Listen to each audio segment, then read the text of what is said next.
एक बार जंगल में गधे और चीते के बीच एक अजीब सी बहस होने लगी। बहस का मुद्दा यह था कि गधा कह रहा था कि घास नीली होती है और चीता कह रहा था घास हरी होती है। उन दोनों के बीच में यह बहस काफी देर तक चलती रही और काफी देर तक यह बहस चलने के बाद उन दोनों ने फैसला किया कि अब हम राजा के पास जा करके अपना फैसला कराएंगे। उनका राजा एक शेर था और उन्होंने सोचा कि उसी के पास जा करके अब फैसला किया जाए। शेर के पास रोज एक सभा लगती थी। रोज सारे जंगल के जानवर बैठकर वहां पर अपनी अपनी राय रखते थे, राय मशवरा करते थे। वहां पर एक सभा लगती थी। उस सभा में वह दोनों उपस्थित हुए। जब वह दोनों उपस्थित हुए तो राजा ने चीते से पूछा कि क्या समस्या है, क्या परेशानी है, बताइए। तो चीता कहने लगा, राजा साहब ये देखो, ये गधा पागल हो गया है और ये कह रहा है कि घास नीली होती है, जबकि हम सब जानते हैं कि घास तो हरी ही होती है। राजा चीता की बात सुनने के बाद गधे से पूछता है, तुम बताओ। तो गधा कहता है, राजा साहब मैंने अपनी आंखों से देखा है, घास तो नीली ही होती है। ये चीता गलत कह रहा है कि घास हरी होती है, इसे सजा दीजिए। फिर चीता कहता है, ये देखो राजा साहब, यह अब भी वही बोल रहा है, घास नीली होती है। अब आप भी फैसला कीजिए, कौन सही कौन गलत। मैं तो समझा समझा के हार गया हूं इसको। शेर चीते को 6 महीने की जेल की सजा सुनाता है और सभा को निरस्त कर देता है।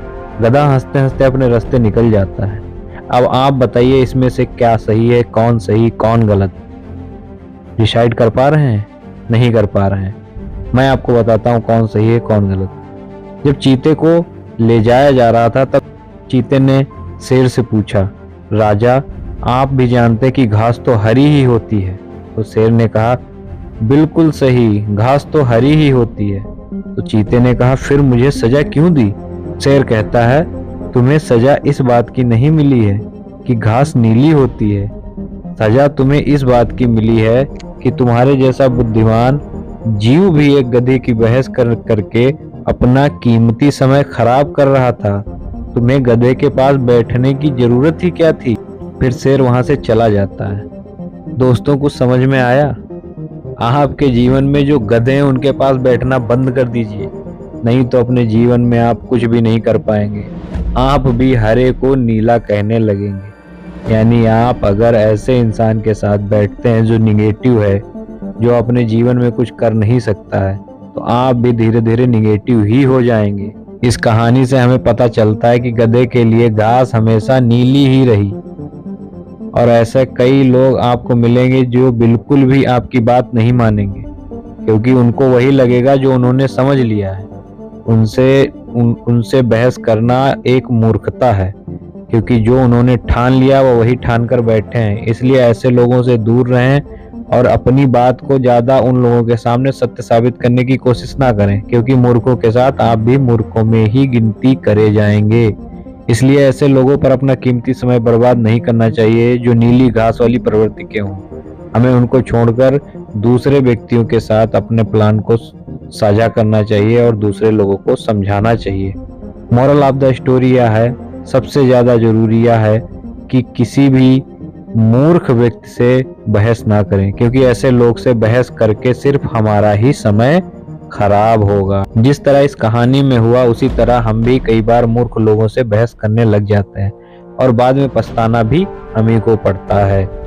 इसी तरह नेटवर्क मार्केटिंग बिजनेस में कई सारे लोग ऐसे मिलते हैं जिन्हें कोई जानकारी नहीं होती, फिर वह क्या बोल रहे हैं लेकिन वह खुद को ही सही मानते हैं। ऐसे लोग आपको बहुत मिलेंगे, उनको पीछे छोड़कर आगे बढ़ना ज्यादा सही होगा। इसलिए नेटवर्क मार्केटिंग वगैरह के चक्कर में आप उस तरीके से ना पड़ें जब तक कि आपको उसके बारे में जानकारी ना हो जाए। हमारी जिंदगी में भी ऐसे ही लोग मिलते हैं जो अधूरा ज्ञान होने के बावजूद भी कभी कभी खुद की गलती नहीं मानते। इसलिए उनके साथ अपना समय, कीमती समय व्यतीत ना करें और अपना कीमती समय बचाएं, अपना कीमती समय बर्बाद ना करें और उसी समय में आप अपनी ग्रोथ का हिस्सा बने, अपने आप को आगे बढ़ाएं। मेरे साथ मेरी ग्रोथ में हिस्सा लेने के लिए चैनल को सब्सक्राइब करें, क्योंकि हम आपको ऐसे बेहतरीन मोटिवेशनल और बेहतरीन वीडियो देते रहते हैं। रोज करें मौज करें एनमोलॉजी को सब्सक्राइब करें। Thank you very much.